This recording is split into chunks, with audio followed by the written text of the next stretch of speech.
Lord Ram and the Little Squirrel. In Hindu mythology, there is a story about a squirrel's contribution in building a cross-country bridge, the Ram Setu. The story of a squirrel in Ramayana is little known, but it gives an important lesson. Lord Rama needed to build a bridge across the sea to Lanka to rescue his wife Sita. Lord Rama, being Maryada Purushottam, the most noble man, and revered by one and all, and Sita being the daughter of Bhumi Devi, all creatures wanted to help in this huge task. Lord Hanuman and all the others in Rama's Vanara, monkey, army carried the largest boulders and rocks. All the smaller creatures helped too, even squirrels. The Vanara pulled out rocks and heavy stones from the mountains, and carried them to the sea. They cut them into shape and began to build the bridge. All this was very difficult work and it took a long time. Thousands of monkeys worked night and day.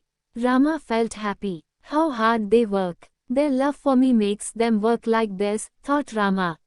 One day, Rama saw a small brown squirrel. He was going up and down the seashore with little pebbles in his mouth.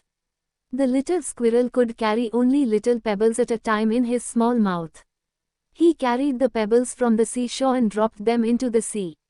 A great monkey was carrying a large heavy stone on his back and the squirrel came in his way. The monkey jumped back. "Here, you little thing," shouted the monkey in a voice like thunder. "You are in my way, I stepped back and you are alive now. But I nearly fell. And what are you doing here?" "Rama squirrel." The little squirrel looked up at the great monkey. "I'm sorry you nearly fell, brother monkey," he said in his small voice, "but please always look where you are going.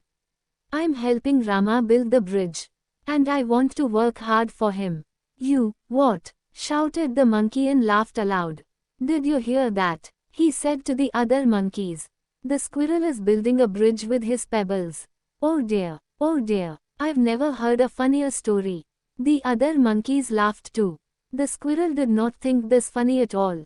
He said, "Look, I can't carry mountains or rocks. God gave me only a little strength. I can only carry pebbles. My heart cries out for Rama and I'll do all I can for him." The monkeys said, "Don't be foolish. Do you think you can help Rama? Do you think we can build a bridge with pebbles? He has a big army to help him. Go home and don't get in our way." "But I want to help, too," said the squirrel and would not go. He carried the pebbles again from the shore to the sea. The monkeys were angry and one of them picked up the squirrel by his tail and threw him far away. The squirrel, crying out the name of Rama, fell into his hands. The intention to help is important but not the size of help. Then Rama held the squirrel close to him. He said to the monkeys, "Do not make fun of the weak and the small. Your strength or what you do is not important. What matter is your love. This little squirrel has love in his heart. Oh Vanaras, you are brave and strong, and are doing a wonderful job bringing all these huge boulders and stones from far and dropping them in the ocean. But did you notice that it is the tiny pebbles and stones brought by this small squirrel and some of the other smaller creatures which are filling the small gaps left between the huge stones? Further, do you not realize that the tiny grains of sand brought by this squirrel are the ones which bind the whole structure and make it strong? Yet you scold this small creature and fling him away in anger." Hearing this, the Vanaras were ashamed, and bowed down their heads. Rama continued, "Always remember, however small, every task is equally important.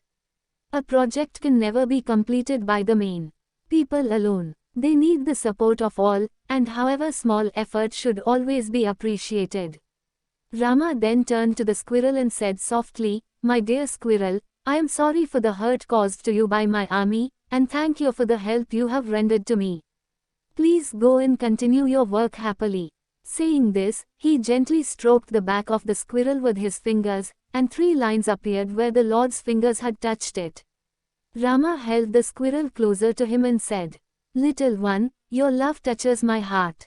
He said these words and passed his fingers gently over the little squirrel's back. And when he put him down there were 3 white stripes on his back. These were the marks of Lord Rama's fingers. And even today squirrels in South India have dark stripes on their backs. Moral of the story: Lord Rama addressed the warriors that your contribution is easily visible as you can raise larger structures.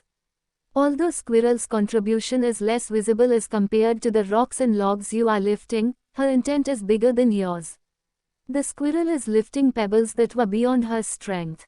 More importantly, she is filling the gaps in between the rocks and strengthening the structure. No task and service to Sri Rama, however small, is unimportant. Every task should be looked upon as service to the Lord, and His blessings will always be with us. We should never forget that love and dedication is what matters to Lord Rama and not big services and show we make for our prestige. There is intent, there is honesty, there is thought, there is dedication, there is self-realization, 100% accountability, 0% dependency on anyone else, there is commitment and determination in the tiny squirrel's big gesture. Every child can learn a lot from the squirrel. And everyone in professional settings can learn as well, irrespective of the job, industry or levels. If you look at the list above, you may see some of those even in your appraisal forms.